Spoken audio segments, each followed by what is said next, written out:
আমাদের পশ্চিমবঙ্গ সরকার থেকে নির্দেশ এসেছে এবং এটা এনএসএসকে বলা হয়েছে করার জন্যে।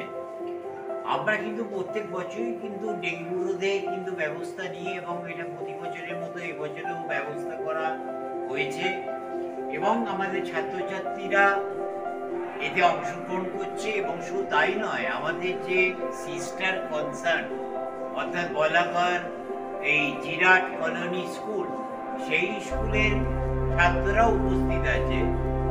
আমাদের যৌথ প্রচেষ্টায় মনে হয় আজকে এই ডেঙ্গু যে রোধের যে আমরা ব্যবস্থা নেব, চারিদিকে ব্লিচিং ছড়াবো, কয়েকদিন ধরে ব্যবস্থা নেওয়া হচ্ছে। কলেজে দেখছিলাম ব্লিচিং আনা হয়েছে বিওএইচ এর অফিস থেকে এবং স্কুলের সঙ্গে মিশ্রণ করে সেটা ছড়ানোর ব্যবস্থা করা হচ্ছে।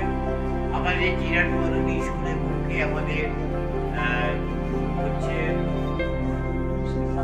সান্তকি ব্যানার্জি উপস্থিত আছে এবং আমি তাকে হচ্ছে সাদর অভ্যর্থনা করি, বিশেষ কার্যাবলী চারিদিকে ছড়িয়ে দিচ্ছি। এটাও একটা নিউজ প্রিন্ট একটা জায়গা করে দিচ্ছে।